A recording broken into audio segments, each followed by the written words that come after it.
Dodge City and in the territory on West, there's just one way to handle the killers and the spoilers, and that's with a U.S. Marshal and the smell of gun smoke.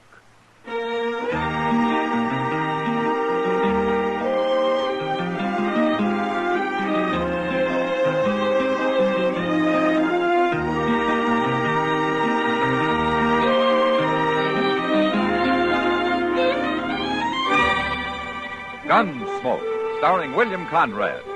The transcribed story of the violence that moved west with young America.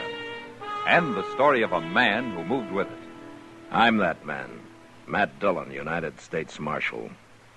The first man they look for and the last they want to meet. It's a chancy job, and it makes a man watchful and a little lonely.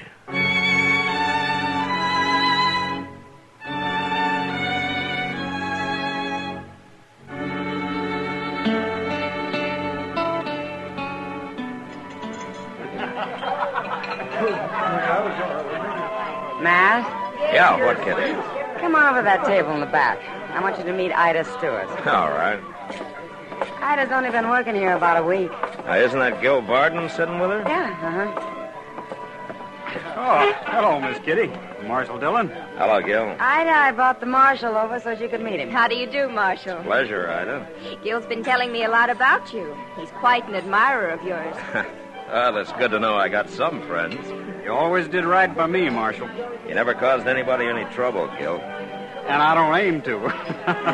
Well, if you'll excuse us now, I promised I'd try to bring Gil a little luck at Faro. See you again, Marshal. Sure, Ida. Come on, Ida. And you'd better bring me luck, too. She sure has a way with kids. Kids? What? Gil's 20, Kitty. To me, that's a kid. Well, I've known kids who were men at 16. Oh, sure. But there aren't many of them. Yeah, maybe it's good to take your time growing up, huh? Oh, maybe. As long as you don't take forever. Like Henry Gant over there. He must be 40, and all he's ever learned to be is a loudmouth bully. I don't call him grown up. Well, I don't care much for Gant myself, Kitty. Look at him right now, Matt. He's trying to horn in on Gil and Ida. Yeah. That Gant's mean. It's going to be trouble, Matt. Look, he and Gil are going outside. Well, I better go throw some water on that. Well, shoot him for me, Matt. All right, everybody stay inside. Stop it, Marshal. He'll shoot him. I'll stop it, Ida. Okay, Gil. You're wearing a gun. Use it. Hold it, you men. Now, how'd he get here? I won't have any gunplay. You know that. He's gonna shoot me because I call his girl a bad name, Marshal. Ain't that something? If there's any shooting, I'll do it, Gant. All right. I'll fight him barehanded. Why, you little scut. That's enough, Gant. Now, you leave him alone and get out of here. I'll kill you, Gant. One way or another, I'll kill you. You hear that, Marshal? He means he's gonna shoot me in the back. He wouldn't dare try it no other way. I've heard all I want to hear. I told you to leave, Gant. He's a coward. He's a dirty little coward. You know what he called Ida, Marshal? Forget it, Gil. And you forget about killing him, too. No, I won't. I'll get him. You want to hang for killing a man like Henry Gant? I don't care. You don't? Huh? No. Yeah, then maybe Kitty was right. Maybe you are only a kid after all.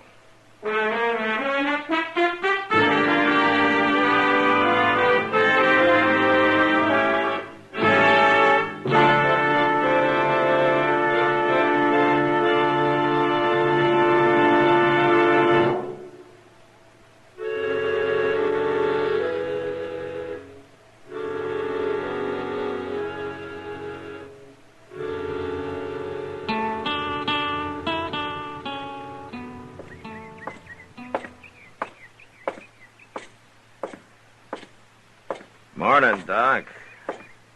Eh? Well. Good morning, Matt. Good morning. You been sleeping in that chair all night? Oh, I wasn't asleep. Oh? Well, your eyes were closed. You ever hear of a man doing a little thinking? What were you thinking about, Doc? Oh, about sitting out here in the morning sun, settling my breakfast and breathing fresh air, wishing good for my friends and evil for my enemies. That's pretty stout thinking, Doc. Well, I was doing fine till you came along and spoiled it. Now I might as well go up to my office and back to the sordid trade I'm in. Now, what's his hurry? Who is it? Gil Varden. Maybe he's being chased by Indians. Yeah, he sure acts like it. Or maybe he's just exercising his horse. I'll stick with the Indian theory. Yeah, oh, my. When I was a young man, I used to ride like that. Oh, I was fearless as an eagle. No wonder the women loved me. You know, you better get up to your office, Doc. You don't handle this fresh air too well. Oh, you think I'm lying? You never heard about the time the preacher's daughter and I were about to elope, huh? You didn't hear that, did you? I helped carry you home the night you invented that story, Doc. Mr. Dillon! Mr. Dillon! Seems like everybody's in a hurry this morning. Henry Gant's been killed, Mr. Dillon. What? A cowboy found him half a mile north of town. He was shot in the back. Gant was shot in the back. Yes, sir, shot in the back. Must have happened last night sometime. Well, we won't have much trouble catching his killer. He just rode by here. All right, let's go, Chester.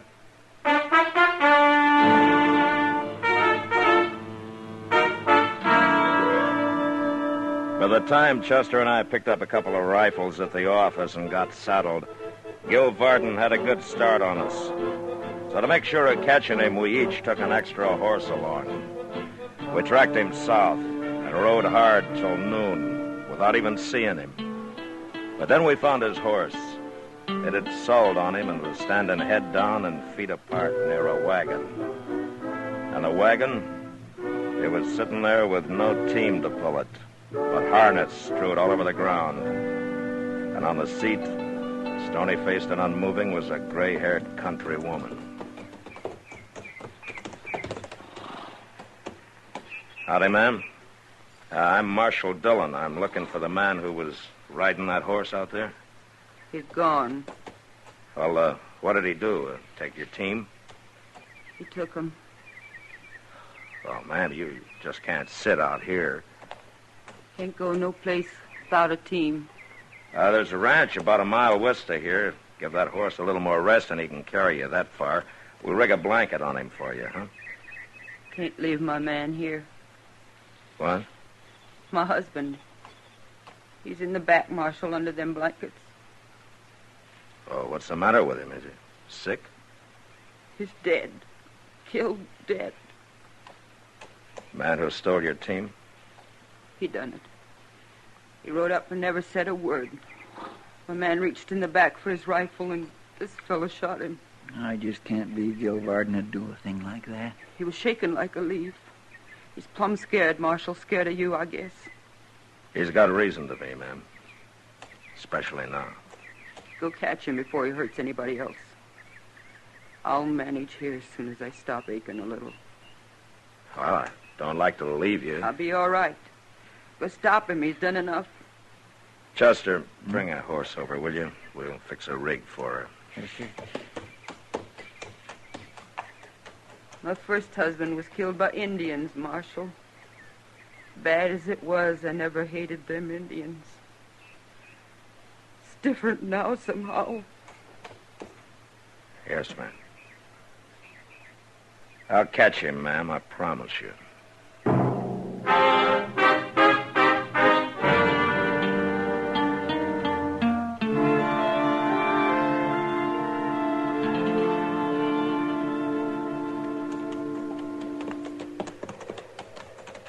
I sure do feel sorry for that poor lady, Mr. Dillon. Well, I guess Gil figures he can't hang but once, Chester.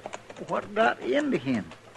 He's the last man in the world I'd expect to run wild killing people. Like she said, he's scared. Blind, crazy, scared. No telling what he'll do next. My. Hey, look. There's a couple of buffalo out there. Yeah, I've been watching them, but they aren't buffalo. No? They're horses. Yeah, you're right. One of them just put his head up. Say, it must be that team. They're big enough. Yeah. I don't see Gil. No. Say, maybe he's laying out in the grass there waiting for us. Yeah, maybe. There's something on the ground there. Looks like a man. It is a man, and he's lying face up. He must have got throwed and knocked out, huh? I've won that team. Gil's a better rider than that. Well, something's happened to him. It isn't Gil, Chester.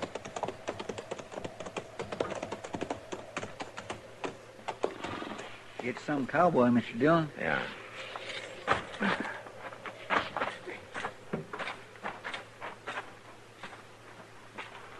He's been shot.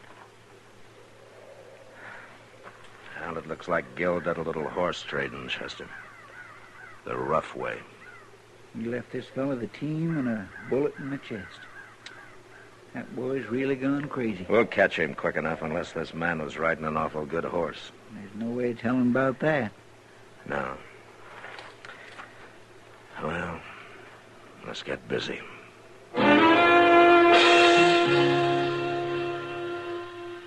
We buried the stranger as best we could, and then took up Gil Barton's trail again.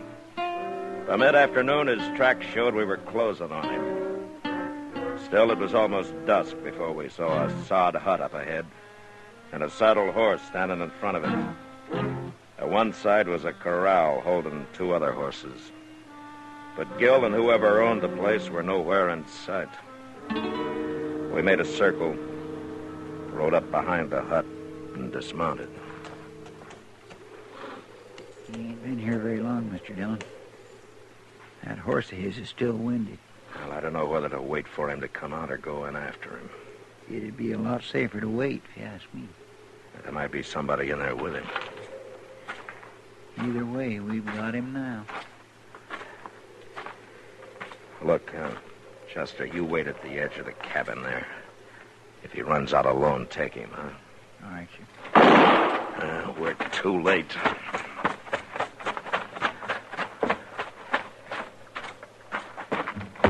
All right, drop your gun, Gil. No!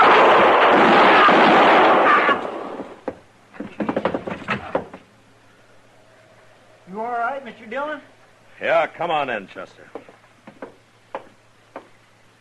Did he kill that fellow? I'll take a look. You get Gil's gun. He's still conscious. Yes, sir.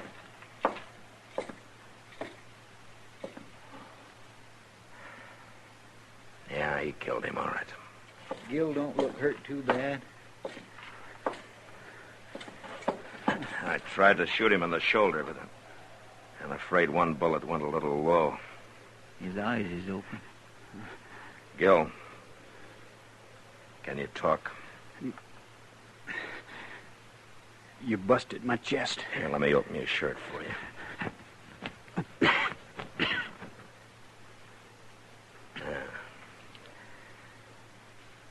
Well, I don't know. You might live at that. Not with 2 bullets in me. You want to try it, Gil?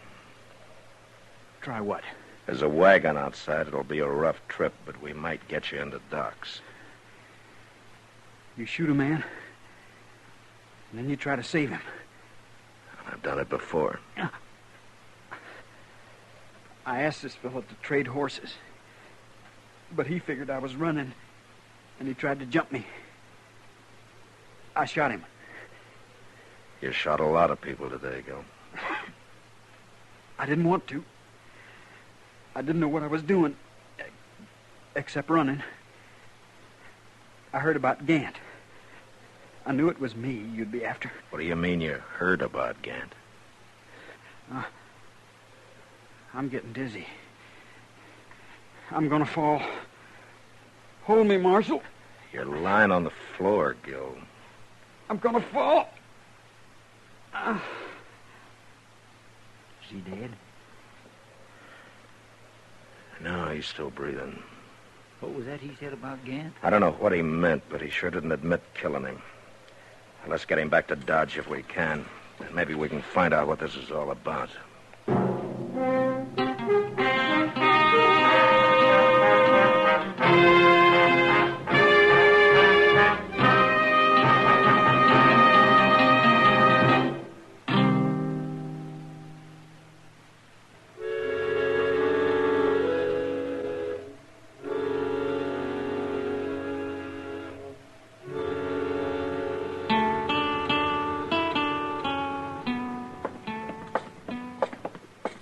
You go back up to Doc's, Chester. I'll wait in the office.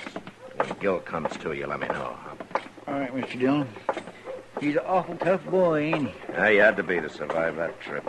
It wore me out, and I wasn't even shot. Oh, say, if you leave the office, you'd better let me know where at you'll be. Yeah, I will, Chester.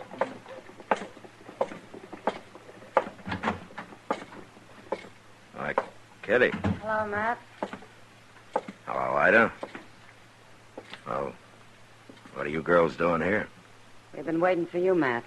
We heard you brought Gil in this morning.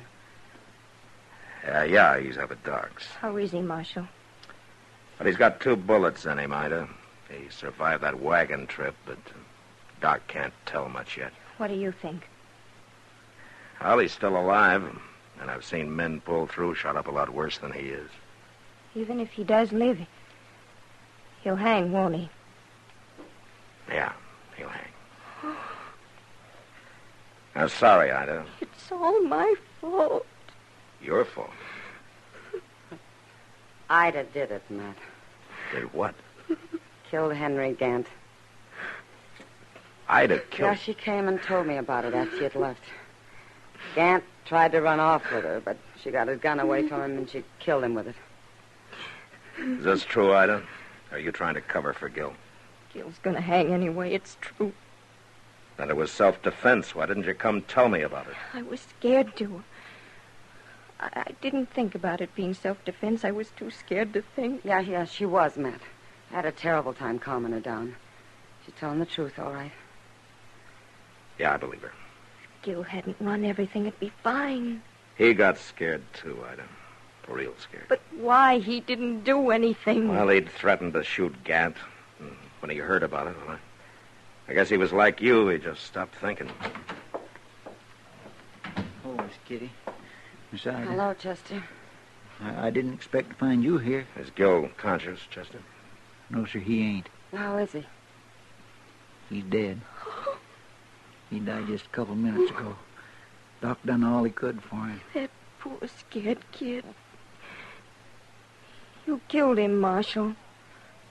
Why?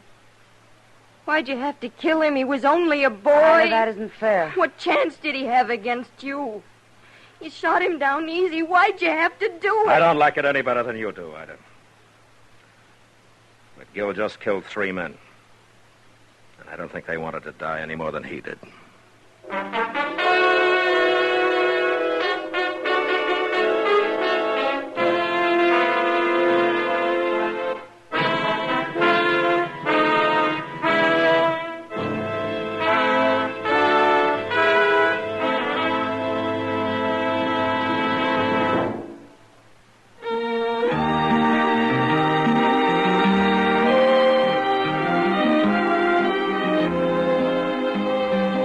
You know, Dodge City was the end of the railroad and the beginning of the frontier.